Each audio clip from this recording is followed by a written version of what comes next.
नमो जनभाषायै संस्कृताय मित्राणि श्रीगुरवे नमः। महाकवि शूद्रकुरअग्निमित्र की राजधानी विदिशा से मैं तेजेंद्र आचार्य आप सभी का पुनः स्वागत करता हूँ। हम कारक परिचय का अध्ययन कर रहे हैं और हमने कारक के अंतर्गत सबसे प्रथम वाच्यों का अध्ययन किया था, कर्मवाच्य, भाववाच्य और कर्तृवाच्य का। उसके पश्चात हमने प्रथमा विभक्ति का अध्ययन किया था। आज हम द्वितीय विभक्ति का अध्ययन करेंगे। द्वितीय विभक्ति का सामान्यतः अर्थ तो कर्म होता है ना। इसके अलावा भी यह बहुत सारी जगहों पर प्रयोग में आती है, तो वह हम जान लेते हैं। ठीक है।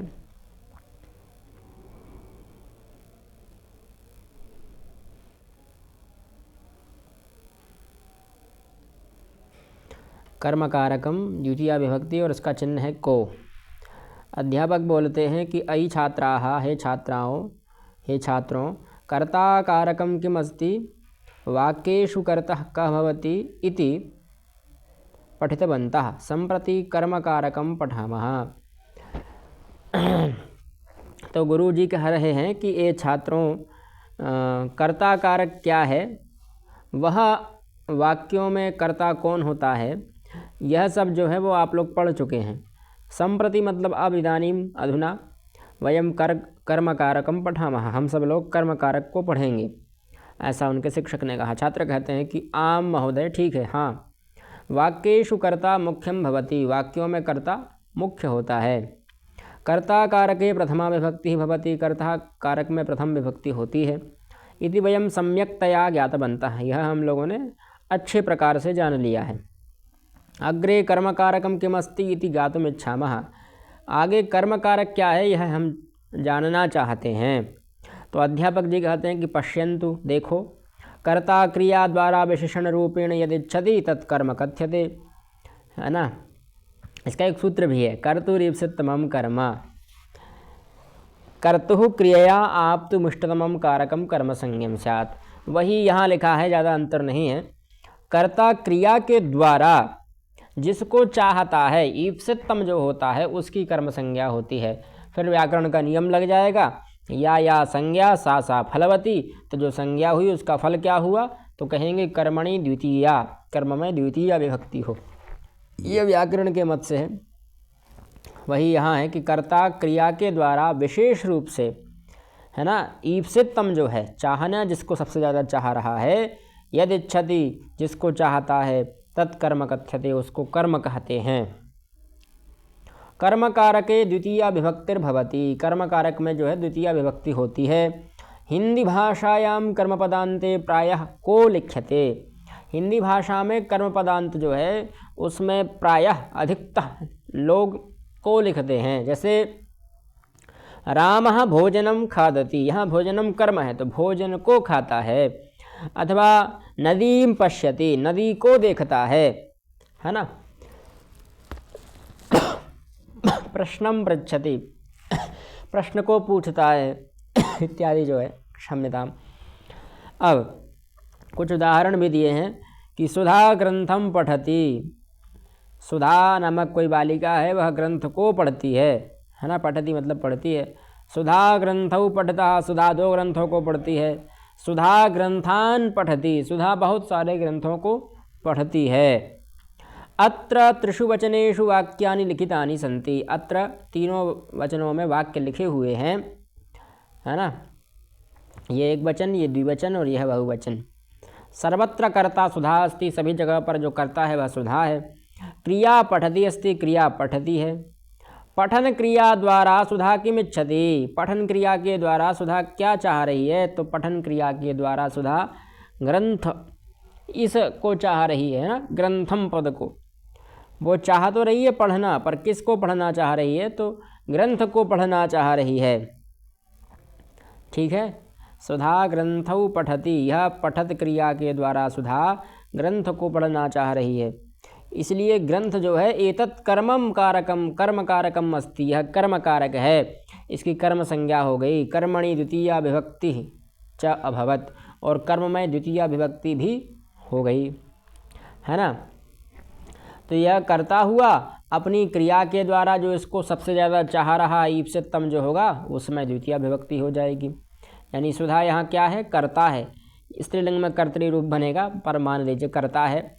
और यहाँ पठति क्रिया, पठन क्रिया है ना, उस क्रिया के द्वारा, पठति क्रिया के द्वारा यह ग्रंथ नामक जो कर्म है उसको संपादित करने के लिए लालायित है, इच्छित है ना, इच्छुक है।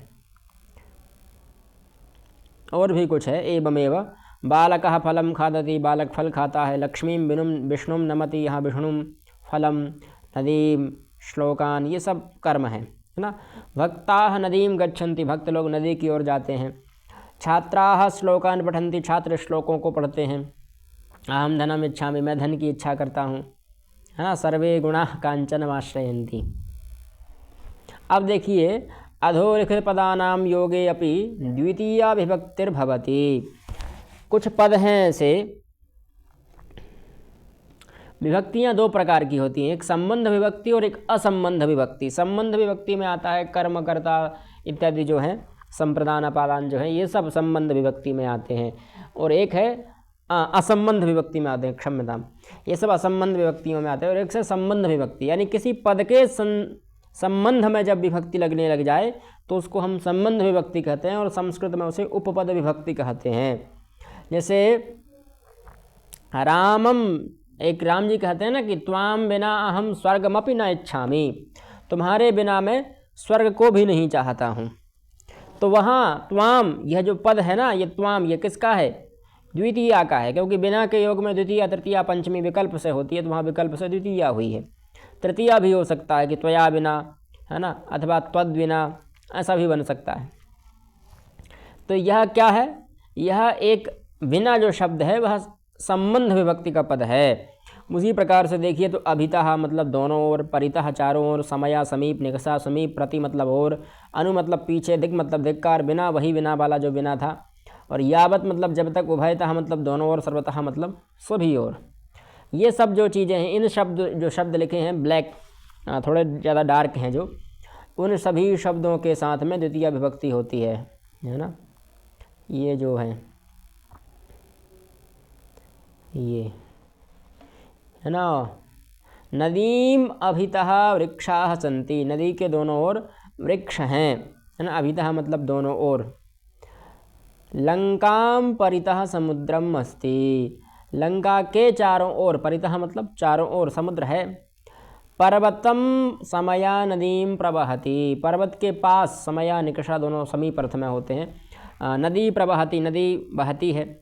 सिंहः ग्रामम प्रति गच्छति, सिंह गांव की ओर जाता है। सीता रामम अनुगच्छति स्म, सीता जो है राम के पीछे पीछे चलती हैं, है ना, अनुसरण करती हैं, अनुगमन करती हैं।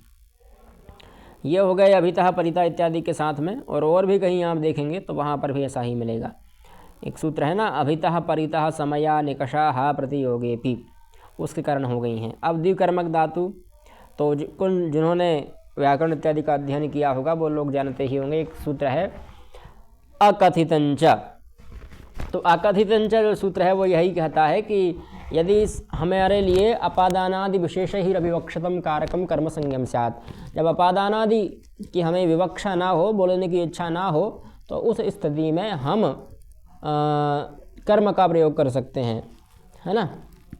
पर किन के साथ कर सकते हैं, तो कुछ गिनी चुनी धातुएं हैं, 16 धातुएं दी गई हैं द्विकर्मक, और उनमें भी उनकी जो समान धातुएं हैं, जो उनके भाई बहन हैं, उन्हीं के अर्थ वाली धातुएं हैं, उन धातुओं का भी प्रयोग कर सकते हैं, वह 16 अर्थ के अलावा। और वह श्लोक है, दुहि आज पचदंड रुधि प्रच्युचि ब्रूषा शुद्धि मथमुषाम कर्मयुक्त स्याद कथितम तथा स्यान नी ह्री कृष्णहाम। दुह याच पच दंड रुधि प्रच्छ ची ब्रू शास जी मथमुषाम, है ना। और कर्मयुक्त स्याद कथितम तथा स्यान नी ह्री कृष वह, ये धातुएं हैं 16। वही यहाँ लिखी हैं कि दुह धातु दुहने अर्थ में, याच मांगने अर्थ में, पच पकाने अर्थ में, प्रच्छ पूछने अर्थ में, ची चुनने अर्थ में, जी जीतने अर्थ में, नी ले जाने अर्थ में, ही हरण करने अर्थ में, कृष खींचने अर्थ में, भाष बोलने अर्थ में। एतेषां धातूनां प्रयोगः भवति तदा वाक्ये कर्मद्वयं तत्र द्वितीया विभक्ति भवति। यदि वाक्य में इनका प्रयोग हो रहा है और कर्म दो हों, यानी द्विकर्मक धातु है ना, तो दो कर्म होने चाहिए, तब तत्र वहाँ पर द्वितीया विभक्तिर्भवति, वहाँ द्वितीया विभक्ति हो जाती है। जैसे छात्रः गुरुं प्रश्नं पृच्छति, छात्र पूछ किससे रहा है? गुरु से, तो होना चाहिए यहाँ पर गुरोः, पर बन क्या रूप बन गया? गुरुम, है ना। ये प्रच्छ के साथ एक प्रयोग दिखाया उन्होंने।